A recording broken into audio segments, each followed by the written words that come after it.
जय भीम, जय मूल्यवासी, जय भारत, जय संविधान। आज 26 जनवरी है।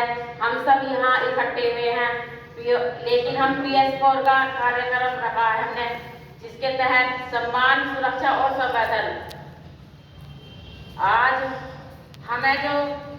जो मैं यहाँ खड़ी होकर बोल रही हूँ, यह अधिकार हमें संविधान से मिला है, लेकिन महिला को पहले बोलने तक का भी अधिकार नहीं था और शिक्षा तो बहुत दूर की बात है।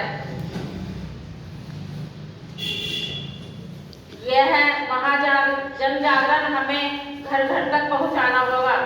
हमारे बड़े पूर्वजों ने के प्रयास से हम यहाँ तक पहुँचे हैं और हमें शिक्षा को अपने बच्चों तक पहुँचाना है, जो अनिवार्य है, जरूरी है।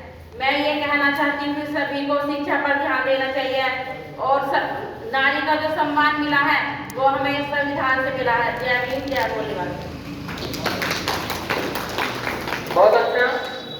मैं इसी कड़ी में आमंत्रित करता हूँ बबली जी को कि बबली जी आए और वो अपना विचार रखेंगे। 1 मिनट का टाइम बबली जी को देते हैं। बबली जी, क्योंकि यही वो योद्धा होंगे इस मिशन को आगे ले जाने वाले। सभी साथियों को मेरा जय भीम, जय मूल्यवासी। आज 26 जनवरी का प्रोग्राम मनाया जा रहा है। इसमें संविधान के बारे में बताया जा रहा है, जो बहुत जरूरी है। संविधान के बारे में महिलाओं को सबसे ज्यादा जानकारी होनी चाहिए। पुरुषों को तो होती है, लेकिन महिलाओं के होने से ही समाज आगे बढ़ेगा। और यदि महिलाओं को जानकारी होगी तो वो अपने बच्चों को समझाएगी, अड़ोस पड़ोस में बैठेगी तो उसके बारे में बात करेगी। तो मेरी सलाह यही है कि महिलाओं को सबसे ज्यादा आगे आना चाहिए, सबसे ज्यादा ये संविधान पढ़ना चाहिए। धन्यवाद।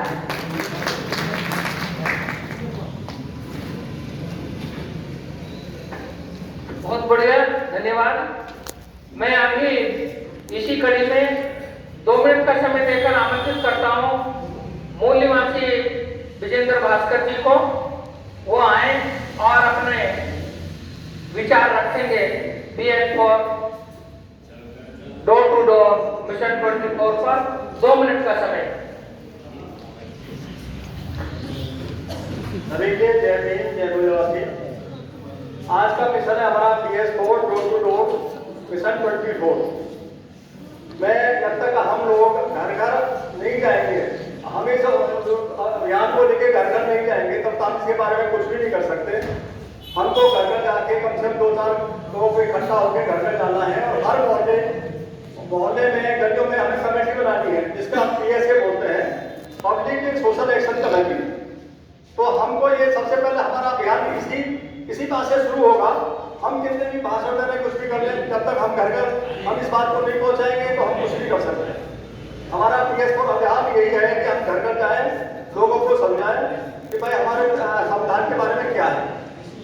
और संविधान ये है कि हम तो ये कहें भाई, जब तक आप संविधान के बारे में नहीं बताओगे तो किसी को कुछ पता नहीं पड़ेगा कि संविधान हमें क्या अधिकार देता है, किसी को कुछ नहीं पता पड़ेगा। इसलिए मैं कहूँगा सभी को कि भाई अपने आस पड़ोस में भी आप लोगों को समझाएं कि संविधान के बारे में, कि संविधान हमको क्या अधिकार देता है। और ये संविधान अगर हमारे बाबा साहब अगर हमारे अंग्रेज लोग नहीं आते हैं तो हमारे बाबा साहब को संविधान बनाने का अधिकार ही नहीं देते थे लोग। अंग्रेजों की वजह से हम लोगों को ये संविधान मिला। ये जो बनवासी जो बात है लोग हैं, तो ये हमारे अधिकार को ही नहीं देते जब तक अंग्रेज हमें अधिकार बाबा साहब को नहीं देते थे। तो मैं ये कहूँगा कि बाबा साहब ने हमें बहुत अच्छे 3 मूल मंत्र दिए थे। शिक्षित बनो, संगठन रहो, संचित रहो, संगठन करो, संघर्ष करो। तो हम लोग शिक्षित तो काफी हो गए हैं। शिक्षित के हम लोगों में आप कभी नहीं है, आप संगठित भी हैं। संगठित है, हम कई अलग अलग संगठनों में संगठित हो रहे हैं। हम एक संगठन के अंदर कभी अभी तक आए नहीं और हम संघर्ष हम नहीं कर पाएंगे जब हम एक संगठन के तहत काम करेंगे। 2 मूल मंत्रों के हम आधार पर चल रहे हैं। तीसरा हमने अभी अपनाया नहीं है।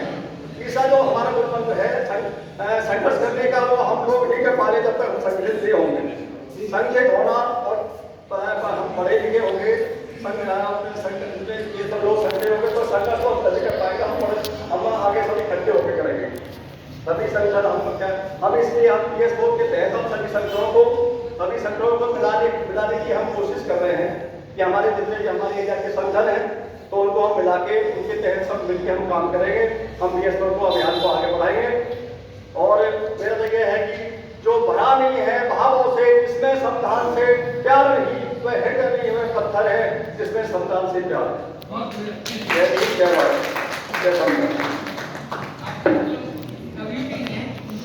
बहुत बढ़िया, धन्यवाद भास्कर जी के लिए, बहुत अच्छा। कितना अच्छा कॉन्फिडेंस के साथ उन्होंने अपनी बात को रखा है। इसी बीच में मैं आमंत्रित करता हूं हमारे मुख्य वक्ता ललित कुमार जी को। इंजीनियर ललित कुमार जी इस समय उत्तराखंड में पूरी धूम मचाए हुए हैं और संगठन के लिए पूरे भारत में घूम घूम कर कार्य कर रहे हैं। तो आज हम उनके विचार यहाँ सुनेंगे BS4 पर। और साथियों, इत्मीनान के साथ बैठे रहें, आपके नाश्ते की व्यवस्था यहाँ है, आप सभी को यही नाश्ता कराया जाएगा अभी। और हमारे बीच में अभी चंद मिनटों में सुप्रीम कोर्ट के सीनियर एडवोकेट KS चौहान जी आने वाले हैं। उनकी बात सुने बिना और इस महाजन जागरण में शामिल हुए बिना कार्यक्रम मुझे अधूरा सा महसूस हो रहा है। चौहान साहब KS चौहान जी जो सुप्रीम कोर्ट के एडवोकेट हैं, जो हमें इस देश में हो रही पर्दे के पीछे की बातों को भी उजागर करने का काम करेंगे, वो हमारे बीच में अभी थोड़े समय में पहुंचने वाले हैं। अभी हम सुनेंगे मूल निवासी इंजीनियर ललित कुमार जी को।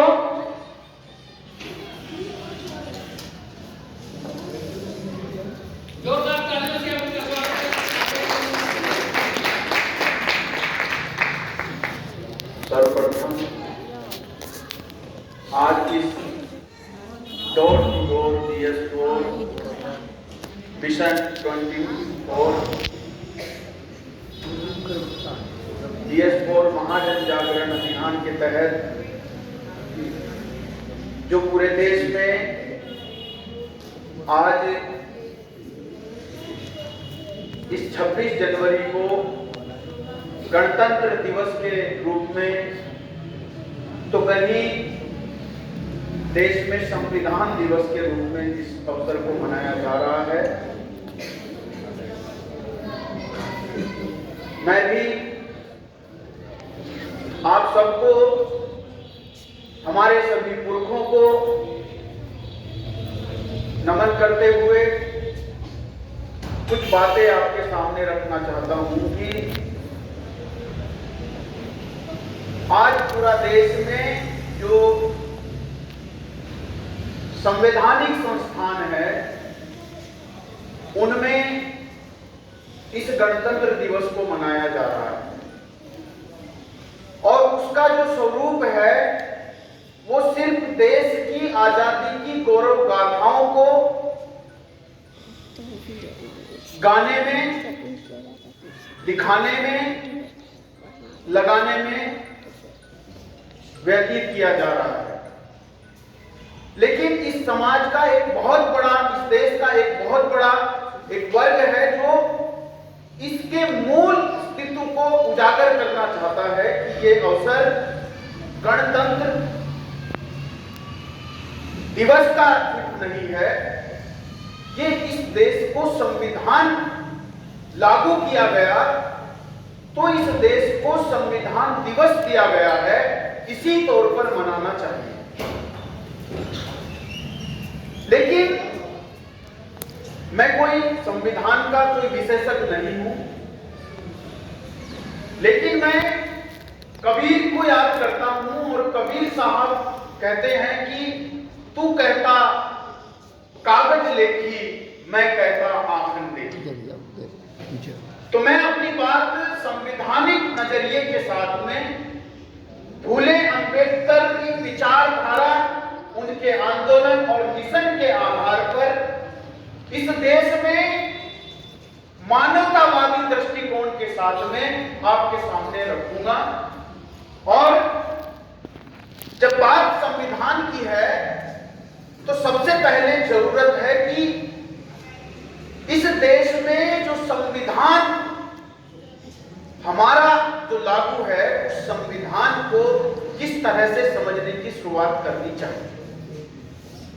आप सबने, हमने, इस देश के प्रबुद्ध लोगों ने, नेताओं ने, अधिकारियों ने, कर्मचारियों ने, सबने संविधान की जाने अनजाने में प्रतिज्ञाएं ले रखी हैं। देश के बड़े बड़े अधिकारी, कर्मचारी और नेता तो सामूहिक तौर पर, सार्वजनिक तौर पर ये प्रतिज्ञाएं लेते हैं और लिखित में लेते हैं, जिससे मुकरा नहीं जा सकता। और आज आपने और हम सब ने भी ये प्रतिज्ञा एक बार फिर दोहराई, जो 26 नवंबर 1949 को इस भारत के लोकतंत्र के नागरिकों ने दी थी, हमारे गणतांत्रिक व्यवस्था के गणों ने दी थी। गण कौन है? गण है हमारे इस लोकतंत्र में, इस प्रजातंत्र में चुने हुए जो प्रतिनिधि हैं वो गण है। और इस लोकतंत्र में, इस प्रजातंत्र में गणतंत्र भी दिया गया और वहीं से शुरुआत होती है कि जब संविधान दिया गया तो संविधान देने वाले लोगों के बाद संविधान को अनुपालन करने वाले लोगों की पहली पीढ़ी ने इस देश में गणतंत्र दिवस दिया।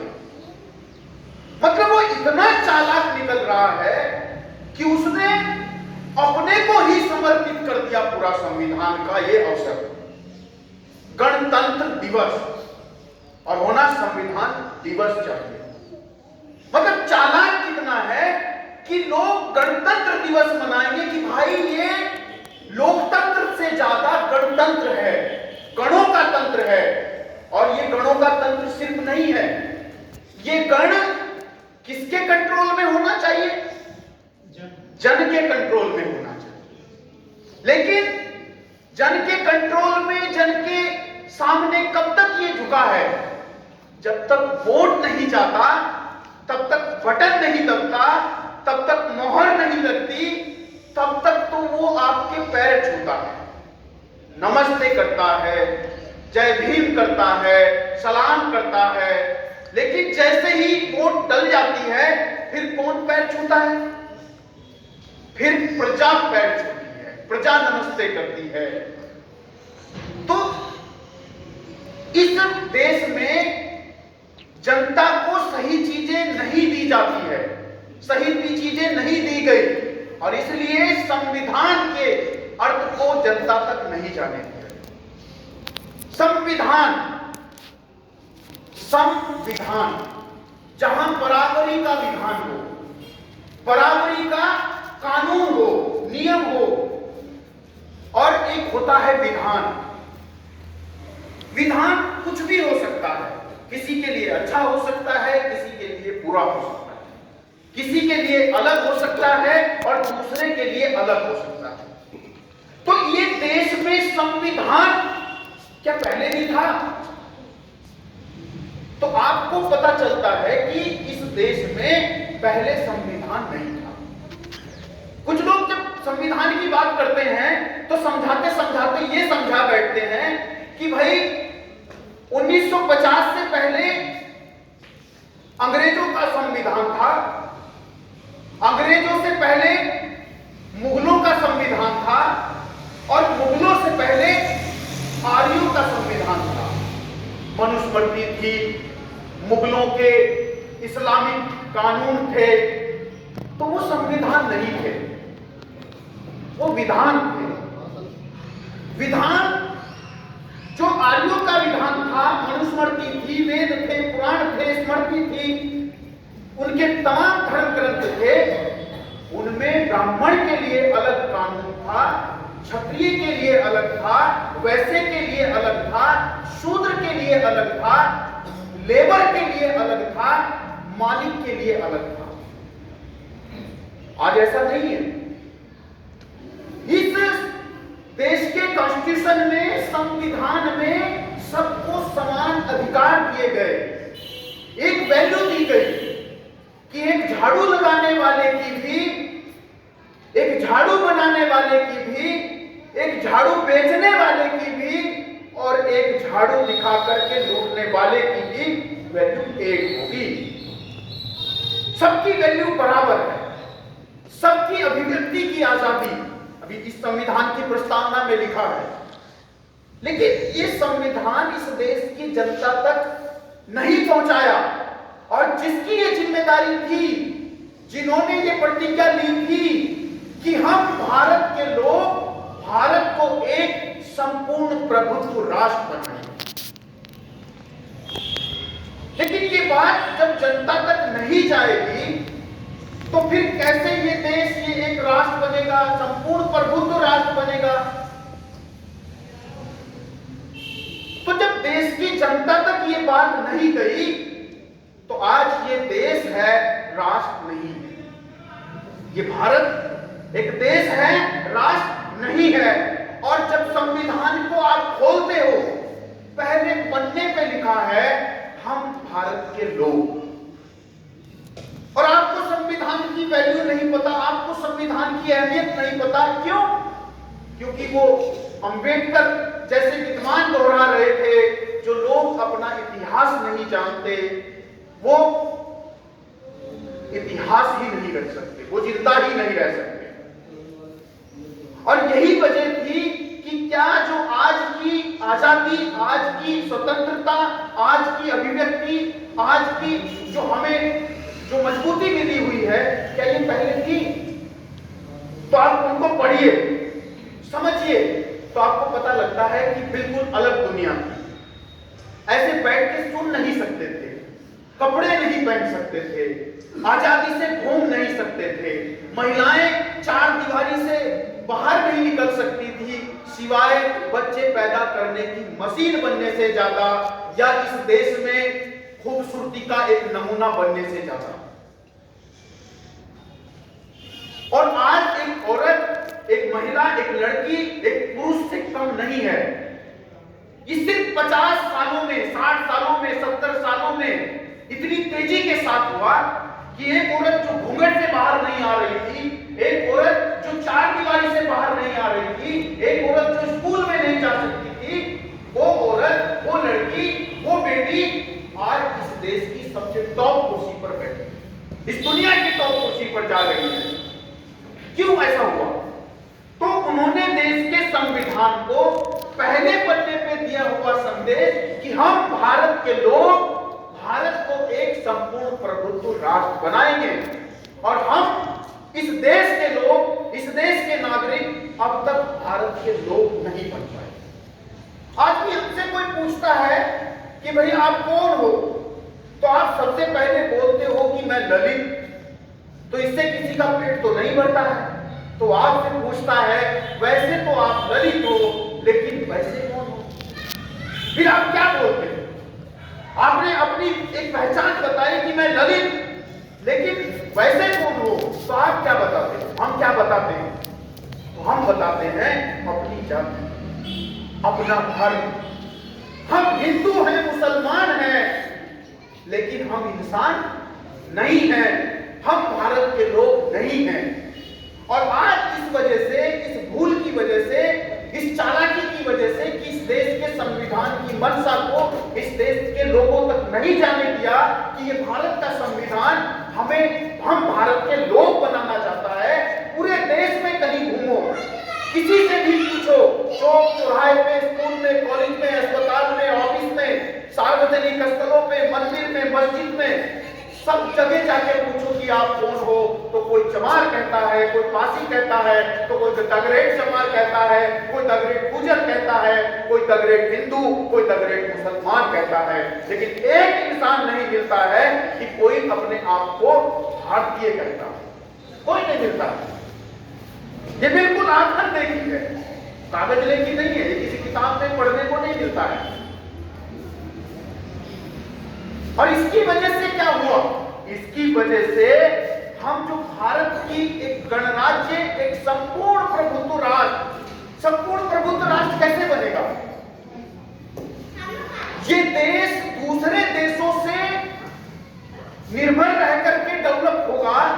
इससे बाहर कैसे निकलेगा? ये संविधान में दिया कि हम भारत को एक संपूर्ण प्रभुत्व राष्ट्र बनाएंगे, गणराज्य बनाएंगे। लेकिन संपूर्ण प्रभुत्व राष्ट्र बनाने के लिए संपूर्ण प्रभुत्व महिला भी तो बनानी पड़ेगी, संपूर्ण प्रभुत्व नागरिक भी तो बनाने पड़ेंगे, जो अपने अभी आत्मनिर्भर की बात चल रही है पूरे देश में, तो वो स्वनिर्भर आदमी बनाना पड़ेगा। आत्मनिर्भर तो मैं नहीं कहूंगा, स्वनिर्भर आदमी बनाना पड़ेगा। अपने बल पे जीने वाली औरत, अपने बल पे जीने वाली लड़की, लड़का, युवा, बुजुर्ग बनाना पड़ेगा। और जब तक इस देश का नागरिक स्वनिर्भर नहीं बनेगा, उसके अंदर स्व कॉन्फिडेंस, सेल्फ कॉन्फिडेंस नहीं आएगा, वो इस देश का डेवलपमेंट नहीं करेगा, उसके डेवलपमेंट में आगे नहीं आएगा। और इसलिए ये भारत के संविधान को जनता तक जब नहीं पहुंचाने दिया, तो इस देश की उन्नति के सारे रास्ते बंद पड़े हैं। इस देश के संविधान से पहले शुरुआत करते हैं वेद से। तो वेदों को पढ़ो, पुराणों को पढ़ो, शास्त्रों को पढ़ो, तो शूद्रों के लिए क्या लिखा था, अतिशूद्रों के लिए क्या लिखा था, वैश्यों के लिए क्या लिखा था, क्षत्रियों के लिए क्या लिखा था, और ब्राह्मणों के लिए क्या लिखा था। ये जग जाहिर है, आज तो टीवी पे चल रहा है कि रामचरितमानस में ढोल गवार शूद्र पशु